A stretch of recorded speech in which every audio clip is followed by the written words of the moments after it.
सो hey guys, कैसे हैं आप सभी। Hope you all are doing well.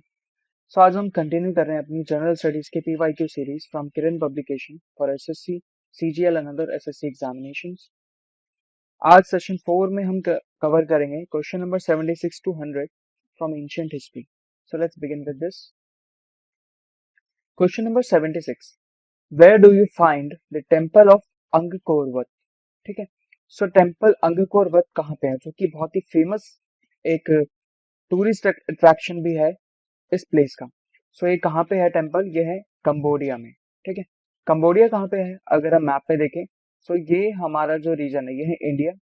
India से आगे गया है म्यांमार, म्यांमार से आगे हम आए थाईलैंड पे। ठीक है, थाईलैंड के बाद ये जो उसके नीचे ये कंट्री है, दिस इज कंबोडिया। ठीक है, अब ये टेम्पल अंगकोरवत जो कि कंबोडिया में है, ये बनवाया किसने, तो ये बनवाया है सूर्य वर्मन टू ने। ठीक है, जो कि खामेर डायनेस्टी यानी या फिर खामेर एम्पायर से बिलोंग करता है, जिसने रूल किया है 12th सेंचुरी में। ठीक है, क्लियर है इतना। और ये आप टेम्पल देख सकते हैं यहाँ पे। तो इसमें टेम्पल में बेसिकली कौन से डीटी हैं, तो लॉर्ड विष्णु की यहाँ पे वर्शिप होती है। ठीक है, उसके बाद अब ये जो आप देख रहे हैं ये क्या है, ये कंबोडिया का नेशनल फ्लैग है, जिसमें आप देख सकते हैं कि इन्होंने ये जो टेम्पल है अंगकोरवत उसको एज नेशनल एम्बलम इन्होंने फीचर किया है अपने नेशनल फ्लैग में। तो इसलिए इस कंट्री के लिए काफी ज्यादा इंपॉर्टेंट प्लेस है, काफी ज्यादा सिग्निफिकेंट हो जाता है ये कंबोडिया के लिए। ठीक है, क्योंकि इस कंट्री ने अपने नेशनल फ्लैग पे एज नेशनल एम्बलम अंगकोरवत टेम्पल को फीचर कर रखा है। ठीक है, सो नेक्स्ट क्वेश्चन है हमारा question number 77, whose achievements are recorded in the Allahabad pillar inscription. ठीक है, इलाहाबाद पिलर इंस्क्रिप्शन में किसके अचीवमेंट्स रिकॉर्डेड हैं, सो इसका आंसर है हमारा समुद्रगुप्त। ठीक है, समुद्रगुप्त जो कि गुप्ता एम्पायर से है। ठीक है, गुप्ता डायनेस्टी से। सो ये जो आप देख रहे हो ये पिलर, ये बेसिकली किसका बना है, पहली बात तो ये है स्टोन का, स्टोन का है यानी ये स्टोन पिलर है। ठीक है उसके बाद ये जो अब इसमें ऐसा मतलब इसमें लिखा क्या हुआ है, इंस्क्रिप्शन है तो कुछ लिखा होगा। ठीक है, तो इसमें क्या लिखा हुआ है, जितनी भी अचीवमेंट्स हैं। ठीक है, सिर्फ अचीवमेंट सिर्फ समुद्रगुप्त के नहीं बल्कि गुप्ता जो जितना भी गुप्ता पीरियड था उसमें जितने भी इंपॉर्टेंट रूलर्स थे इनके। ठीक है, जितने भी इंपॉर्टेंट रूलर्स थे उन सबके कुछ कुछ अचीवमेंट इस पे लिखे हुए हैं। ठीक है, और समुद्रगुप्त के बारे में इसमें किसने लिखा है, तो वो लिखा है समुद्रगुप्त ही कोर्ट पोएट ने, जिसका नाम क्या है, हरि सेन। ठीक है, तो इतनी बात क्लियर है। तो नेक्स्ट क्वेश्चन हमारा question number 78, the essential feature of the Indus valley civilisation was. ठीक है, अब इंडस वैली सिविलाइजेशन का सबसे ज्यादा जो एसेंशियल फीचर है वो क्या था, आप सबको पता ही है कि उसकी टाउन प्लानिंग को लेकर। ठीक है, टाउन प्लानिंग हो गया और उसका जो म्युनिसिपल एडमिनिस्ट्रेशन है। ठीक है, ये सब चीजें काफी इंपॉर्टेंट थी। तो इसका आंसर क्या हुआ, ऑर्गेनाइज्ड सिटी लाइफ, यानी कि जो उनका लाइफस्टाइल था वो काफी ऑर्गेनाइज था।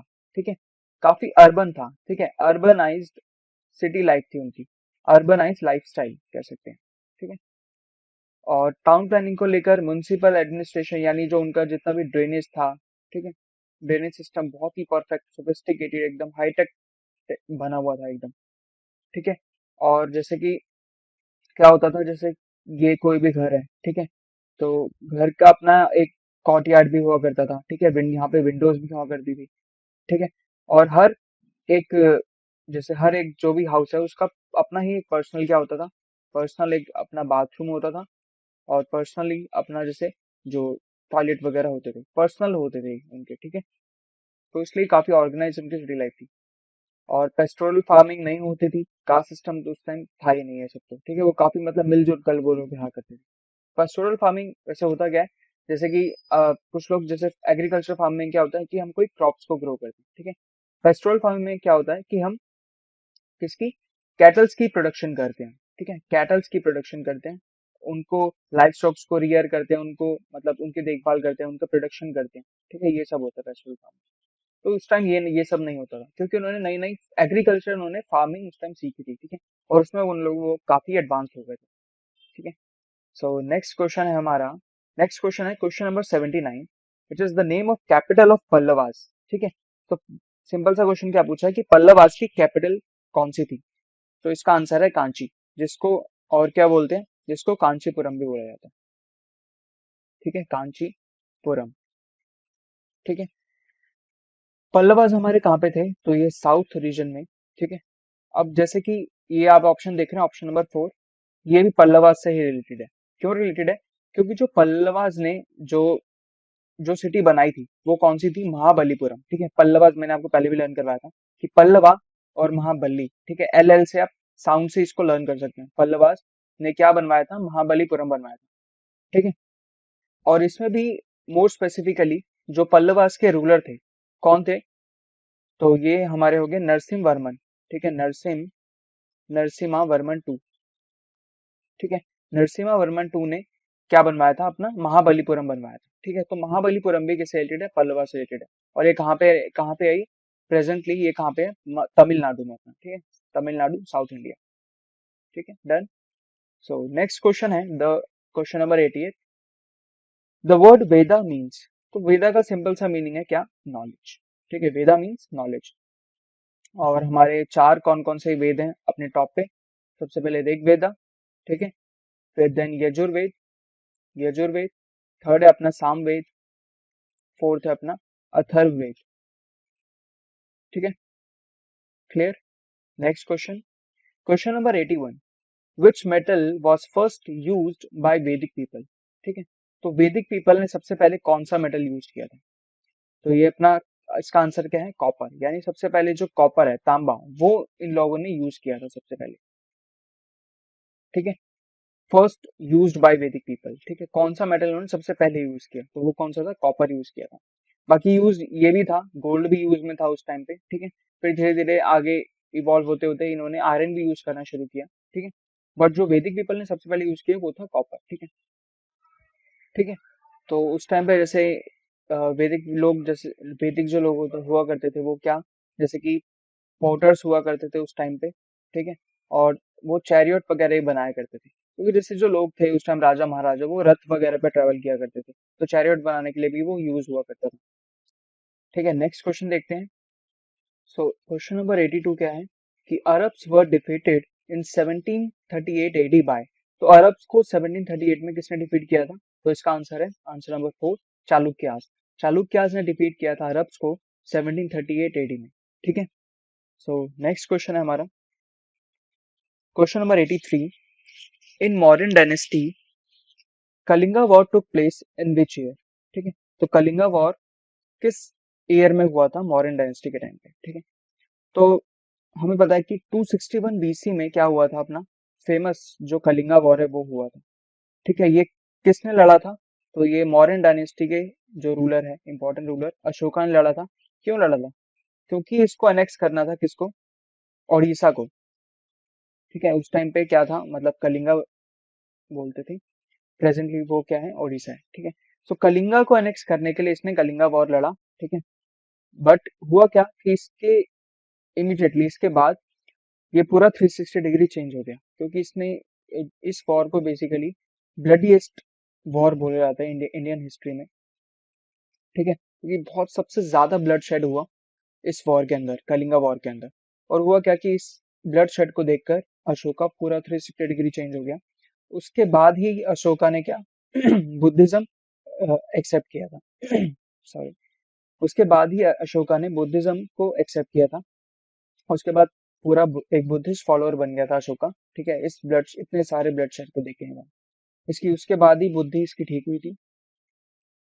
इसको समझ आ गया था कि बेसिकली मैं इतना जो लड़ रहा हूँ, एक जस्ट एक छोटे से लैंड के टुकड़े के लिए मैं इतना, इतने लोगों को मार, इतने लोग मेरी वजह से मरे हैं, अल्टीमेटली मरना तो इसको भी था। ठीक है, तो इसको समझ आया कि जो मैं कर रहा हूँ वो ठीक नहीं रहा। तो इसने फिर उसके बाद वॉर कर करना बंद कर दिया, और इसने बुद्धिज्म को उसने फॉलो करना शुरू कर दिया। ठीक है, सो ये कौन से ईयर में लड़ा गया था, 261 बीसी में फेमस कलिंगा वॉर लड़ा गया था। मौर्यन डायनेस्टी के फेमस रूलर अशोका ने लड़ा था इसको। ठीक है, question number 84। The caves and the rock cut temples at Ellora are. ठीक है, तो ये सिंपली पूछ रहा है कि जो केव्स और रॉक कट टेम्पल्स एलोरा यानी कि महाराष्ट्र में सिचुएटेड हैं, ठीक है, वो किससे रिलेटेड है, तो इसका आंसर है, आंसर नंबर 4, हिंदू, बुद्धिस्ट और जैन, इन तीनों से रिलेटेड है। अब एक्चुअली चक्कर क्या है ना, ये जो एलोरा में केव्स हैं, इसमें टोटल 34 केव्स हैं। ठीक है, टोटल नंबर ऑफ केव्स कितनी है, 34 है। ठीक है, अब ये इन तीनों में डिवाइड है, कैसे कैसे किस किस की क्या है। जैसे बुद्धिस्ट की जो है वो अपनी 12 केव्स हैं, ठीक है, यानी जो अपना फर्स्ट से लेकर 12 केव्स है ये किसके हैं, बुद्धिस्ट से रिलेटेड है, ठीक है। उसके बाद केव नंबर 13 से 29 तक, यानी कि जो नेक्स्ट 17 केव्स हैं वो किसके हैं, हिंदूज के हैं। और उसके बाद जो लास्ट में हमारी बच गई हैं केव नंबर जो 30 से 34 तक है, यानी कि 5 केव्स किसकी बच गई हैं, जैनिज्म की, ठीक है। सो हमने देखा कि टोटल 17 केव्स तो किसके हैं, हिंदूज की हैं, बुद्धिस्ट के पास है 12 केव्स, और जैनिज्म की कितनी है, 5 केव्स हैं। तो ये टोटल मिला के होता है 34 केव्स, ठीक है। तो ऐसे डिवीजन हो रखा है उसमें कि इससे रिलेटेड यानी हिंदुइज्म, बुद्धिज्म और जैनिज्म इन तीनों से रिलेटेड वहां पे आपको क्या मिल जाएगा, सभी जैसे स्टडी जैसे आप कर सकते हैं यहाँ पे आर्किटेक्चर मिल जाएगा, और इनकी जो पेंटिंग्स वगैरह हैं वो सब मिल जाएंगी इन तीनों रिलीजन से रिलेटेड, ठीक है। नेक्स्ट क्वेश्चन है question number 85। The seven pagodas of Mahabalipuram are a witness to the art patronised by the, ठीक है। तो इस क्वेश्चन को बहुत इजीली कर सकते हैं, अभी हमने किया है इससे रिलेटेड क्वेश्चन। सेवन पगोडाज को भी समझते हैं, पहले पहले देखते हैं कि इसका आंसर क्या है। तो महाबलीपुरम अभी हमने पढ़ा किस कौन सी डायनेस्टी से रिलेटेड है ये? तो महाबली, बल्ली से हमने पढ़ा था पल्लवास, ठीक है, महाबली बल्ली से हमने पढ़ा पल्लवास, ठीक है। तो ये पल्लवास से रिलेटेड है, और महाबलीपुरम किसने बनवाया था, तो ये बनवाया था नरसिम्हा वर्मन ने, ठीक है ना, नरसिम्हा वर्मन टू ने इसको बनवाया था, ठीक है, महाबलीपुरम को। कौन सी डायनेस्टी से रिलेटेड है ये, पल्लवास से रिलेटेड है। तो आंसर इसका क्या हो जाएगा, आंसर नंबर 1 पल्लवास, ठीक है। अब ये जो सेवन पैगोडास है, एक्चुअली ये जो आप इमेज देख रहे हैं ये वाली, ये एक बहुत ही फेमस शोर टेम्पल है, ठीक है। कहाँ पे है, महाबलीपुरम, ठीक है, अपना तमिलनाडु में है ये, तमिलनाडु महाबलीपुरम में शोर टेम्पल है फेमस।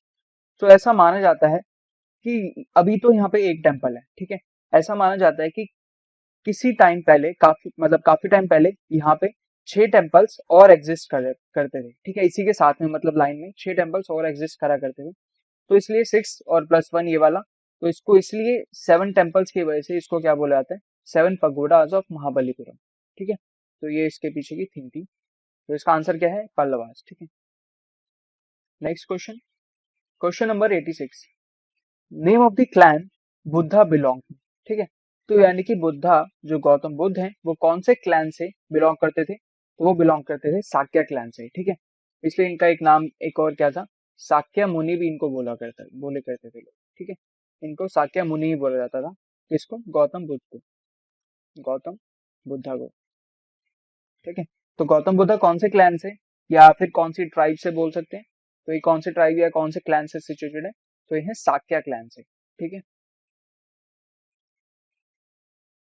नेक्स्ट क्वेश्चन है question number 87। Who was the author of Kadambari a great romantic play, ठीक है।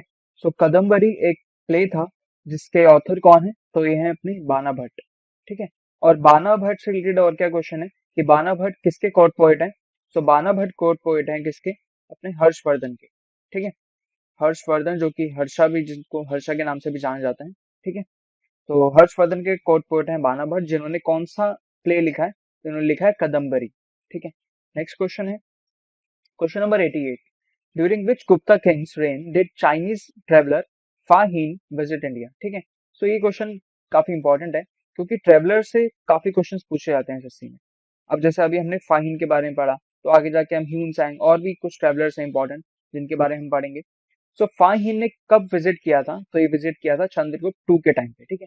आपको बस इतना ही एसोसिएशन बस याद रखना है, किस तरीके से बस आपको एसोसिएशन याद रखना है कि फाहीन किसके टाइम पे आया, तो चंद्रगुप्त टू के टाइम पे आया, बस इससे ज्यादा आपको कुछ भी लर्न करने की इसमें जरूरत नहीं, ठीक है।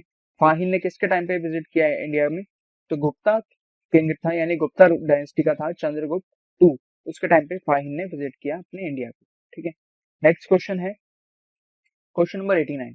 Saint Thomas is said to have come to India to propagate Christianity during the reign of, तो एक क्रिश्चियनी प्रोपोगेट करने के लिए सेंट थॉमस जो आया था इंडिया में, बेसिकली सर्दर्न रीजन में आया था सबसे पहले, तो ये केरला रीजन में आया, ठीक है। उसके बाद यहाँ पे क्रिश्चियनिटी प्रोपोगेट करते करते तो ये फिर अपना नॉर्थ की साइड भी आया है, नॉर्थ इंडिया की साइड भी इसने आया। तो ये किसके टाइम पे आया था, तो ये आया था पार्थियंस के टाइम पे, ठीक है। इसका आंसर क्या है, पार्थियंस। सेंट थॉमस किसके टाइम पे आया, पार्थियंस के टाइम पे आया, ठीक है। और अभी हमने लास्ट क्या पढ़ा है कि फाहीन किसके टाइम पे आया, फाहीन आया चंद्रगुप्त टू के टाइम पे। फाहिम किसके टाइम पे आया है? चंद्रगुप्त टू के टाइम पे आया है। और अपना सेंट थॉमस किसके टाइम पे आया है? पार्थियंस के टाइम पे आया है क्रिश्चियनिटी को प्रोपोगेट करने। नेक्स्ट क्वेश्चन है question number 98। The people of Indus valley civilisation usually built their houses of. अब उनके हाउसेस किससे बने होते थे?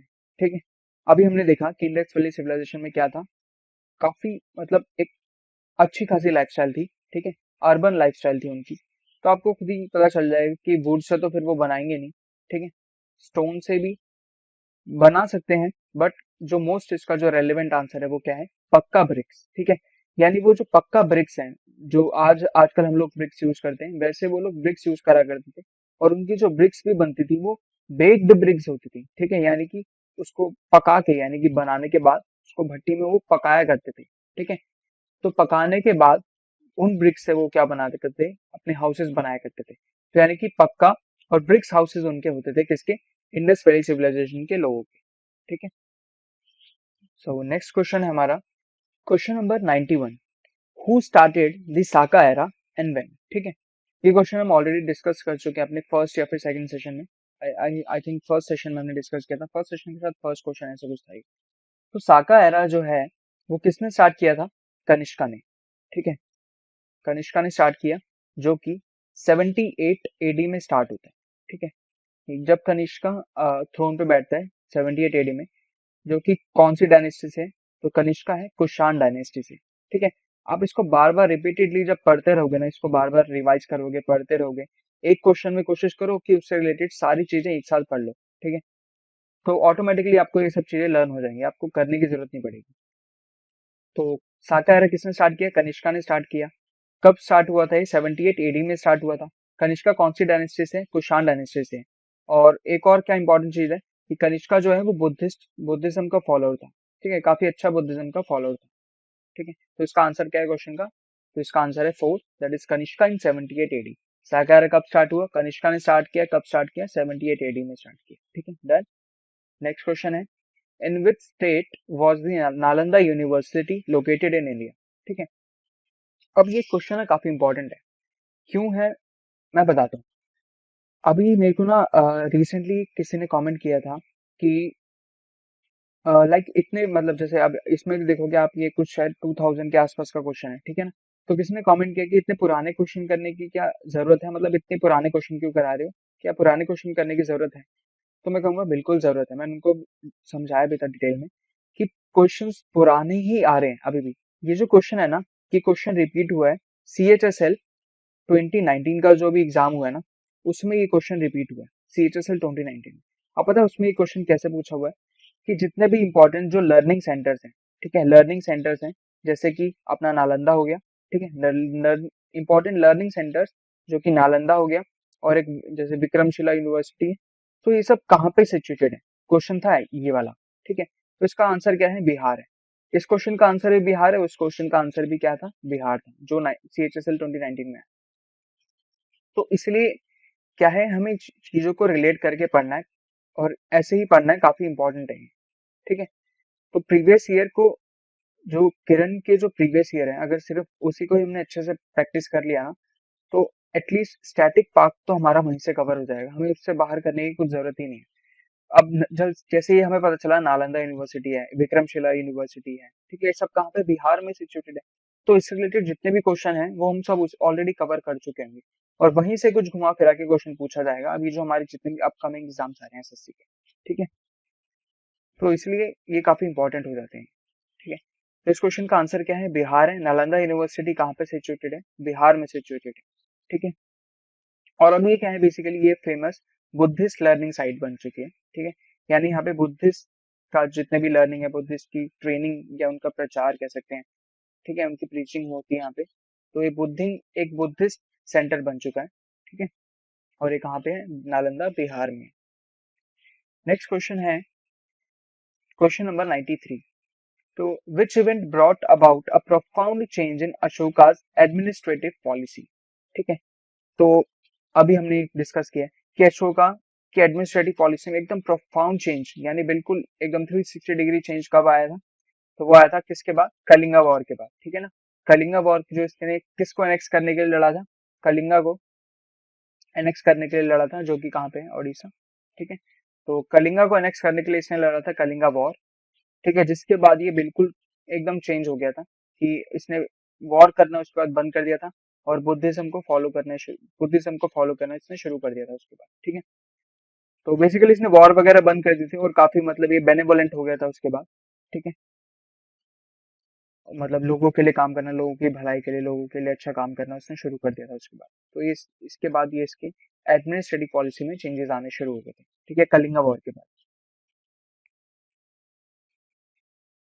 सो नेक्स्ट क्वेश्चन है question number 94, the monk who influenced Ashoka to embrace Buddhism. ठीक है, अभी हमने देखा, अभी जस्ट लास्ट क्वेश्चन में हमने पढ़ा कि अशोका ने क्या कलिंगा वॉर के बाद बुद्धिज्म को फॉलो करना शुरू कर दिया था। अब वो बुद्धिज्म को फॉलो करने के लिए अशोका को इन्फ्लुएंस किसने किया था, तो कौन से मॉन्क ने इन्फ्लुएंस किया था, तो उनका नाम क्या है, उपागुप्ता। ठीक है, सो उपागुप्ता जो थे उन्होंने इन्फ्लुएंस किया था किसको, अशोका को, किसके लिए, बुद्धिज्म को एक्सेप्ट करने के लिए, यानी बुद्धिज्म को फॉलो करने के लिए, बेसिकली बुद्धिज्म की जो टीचिंग्स है उसको फॉलो करने के लिए। और उसी को फॉलो करते फिर अशोका क्या हुआ, एक काफी अच्छा पर्सन बन गया। Question number 95, Harshvardhan was defeated by, तो हर्षवर्धन को किसने डिफीट किया था, पुलकेशिन टू ने डिफीट किया था। ठीक है, next question, question number 96, which of the following statements about the Gupta's is not true, तो गुप्ताज के बारे में क्या ट्रू नहीं है, तो इसका आंसर है option number 2, kinship was hereditary and the throne always went to the eldest son. ठीक है, तो ये जो एक तरीका होता है कि जो भी जैसे जितने भी किनशिप है, जो राजा का जो शासन है वो किसके पास जाएगा, वो हेरिडेटरी होता है कि एल्डेस्ट सन के पास जाता है। ठीक है, इस प्रोसेस को, इसको हम क्या बोलते हैं, इस प्रिंसिपल को हम क्या बोलते हैं, प्राइमोजेनिचर। ठीक है, ठीक है, तो प्राइमोजेनिचर बोलते हैं इसको हम, जिसमें कि जो जितना भी जैसे जो फादर का जितना भी कुछ किनशिप है वो किसके पास जाती है, वो ट्रांसफर हो जाती है अपने एल्डेस्ट सन को। ठीक है, लेकिन क्या होता था गुप्ताज के टाइम पे, ऐसा नहीं होता था कि एल्डेस्ट सन को ही मिलेगी। उसमें क्या होता था कि जो आपकी ऑडियंस है, जो आपकी प्रजा है, वो भी डिसाइड करती थी कि लाइक जो भी जो मतलब उसके उस पोजीशन को होल्ड करने के जो लायक है ना, ठीक है, जो परफेक्ट पर्सन है टू होल्ड दैट पोजीशन, उसी को वो पोजीशन दी जाती थी। जिसमें कोई ओल्डर मतलब एल्डेस्ट पर्सन भी हो सकता था या कोई छोटा है, बट वो क्या है कि परफेक्ट पर्सन है उसकी उस पोजीशन को होल्ड करने के लिए, तो उसको भी दी जाती थी किनशिप। ठीक है, तो ये जो चीज है ये गुप्ताज में फॉलो नहीं होती थी। ठीक है, नेक्स्ट क्वेश्चन है 97, which of the following was not compose bye Harshvardhan, तो इनमें से किस कौन सी बुक है या कौन सा राइटिंग है जो हर्षवर्धन ने नहीं लिखी, तो इसमें से हर्षचरिता, हर्षचरिता क्या है, ये हर्षवर्धन की ही क्या है, बायोग्राफी है। ठीक है, जो कि किसने लिखी है, हर्षवर्धन के कोर्ट पोएट। तो आज ही सेशन में हम डिस्कस किया था हर्षवर्धन का कोर्ट पोएट कौन था, बाना भट्ट। ठीक है, तो कौन है, बाना भट्ट। बाना भट्ट कौन है, हर्षवर्धन का कोर्ट पोएट। ठीक है, और इसने क्या लिखा है, हर्षचरिता लिखी है। ठीक, तो आप बता सकते हैं कि अभी हमने आज डिस्कस किया था कि बाना भट्ट ने एक फेमस प्ले लिखा था। ठीक है, एक रोमांटिक प्ले लिखा था, उसका नाम क्या है, आज के सेशन में हमने डिस्कस किया है। ठीक है, आप नीचे कमेंट सेक्शन में लिख के बता सकते हैं। ठीक है, कि बाना भट्ट ने एक तो लिखा है हर्षचरिता और दूसरा एक रोमांटिक प्ले जो कि फेमस प्ले था, वो उसका नाम क्या है, हमने आज के सेशन में डिस्कस भी किया है। तो आप नीचे कमेंट सेक्शन में लिख के बताइए कि बाना भट्ट ने कौन सा प्ले लिखा था।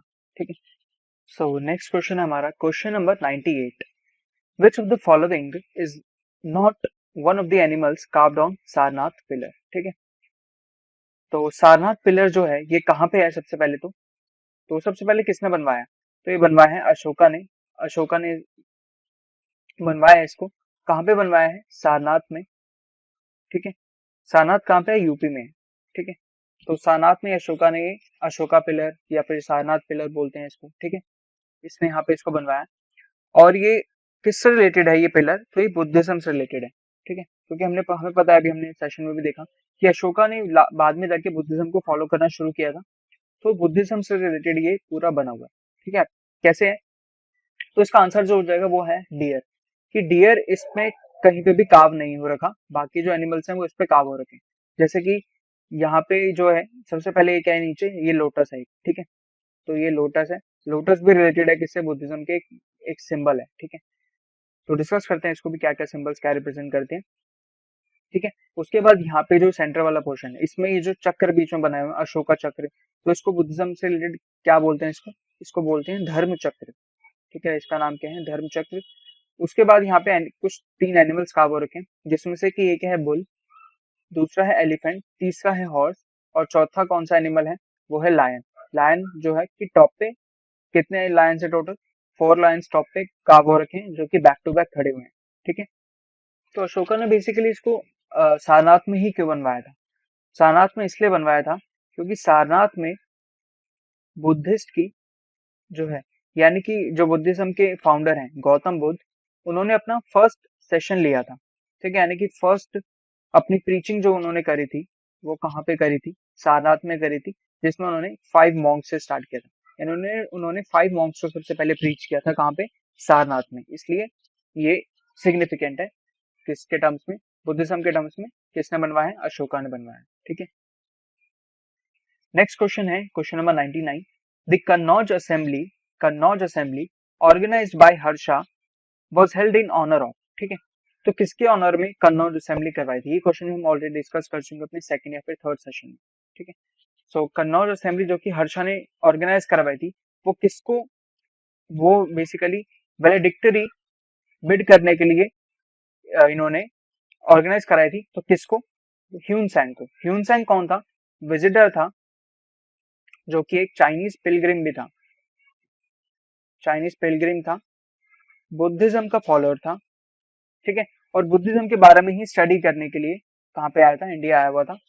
किसके टाइम पे आया था, ह्यून सैंग, हर्षा के टाइम पे आया। कैसे लर्न कर सकते हैं, एच से ह्यून सैंग, एच से हर्षा, ठीक है। तो फर्स्ट लेटर सेम है, ह्यून सैंग और हर्षा।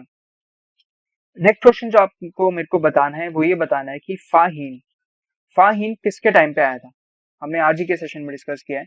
तो नीचे आपको कमेंट करके बताना है, कमेंट 2 जो आपको करना है वो क्या है आपका, कि फाहीन किसके टाइम पे, यानी कि किस रूलर के टाइम पे फाहीन ने इंडिया में विजिट किया था, ठीक है। तो ये आपको कमेंट 2 बताना है, ठीक है मेरे को। तो आप नीचे कमेंट बॉक्स में इसको कमेंट करके बताइए कि फाहीन ने किसके टाइम पे विजिट किया, और ह्यून सैंग ने किसके टाइम पे विजिट किया, तो इसने विजिट किया हर्षा के टाइम पे, ठीक है। क्वेश्चन नंबर 100 जो कि आज के सेशन का लास्ट क्वेश्चन होगा, the first metal used by man was, तो फर्स्ट मेटल कौन सा यूज किया था, तो वो था अगेन क्या होगा, कॉपर, ठीक है। ऋग्वेदा में हमने ये वैदिक पीरियड में हमने देखा कि वैदिक पीपल ने कौन सा सबसे पहला मेटल यूज किया था, तो वो कॉपर ही यूज किया था, ठीक है। और जो इंसान ने सबसे पहला मेटल यूज किया था, जो सबसे पहले उसको पता चला जिस मेटल के बारे में, वो कौन सा था, कॉपर ही था वो, ठीक है। तो उसी के साथ हमारा ये आज का सेशन खत्म होता है। So guys, thanks for watching this session. आप इस सेशन को लाइक कर सकते हैं अगर आपको अच्छा लगा हो, तो शेयर भी कर सकते हैं अपने फ्रेंड्स के साथ, और इस चैनल को सब्सक्राइब बिल्कुल करिए। आपको ऐसे ही और भी कंटेंट इसमें मिलता है, ठीक है। इस चैनल पे आपको काफी कंटेंट मिलेगा एसएससी यूपीएससी से रिलेटेड, तो इस चैनल को आप सब्सक्राइब कर सकते हैं। और अपना जो भी इस सेशन का जो भी रिव्यू है आप अपना कमेंट सेक्शन में दे सकते हैं। So thank you so much, all the very best for your upcoming exams. जय हिंद।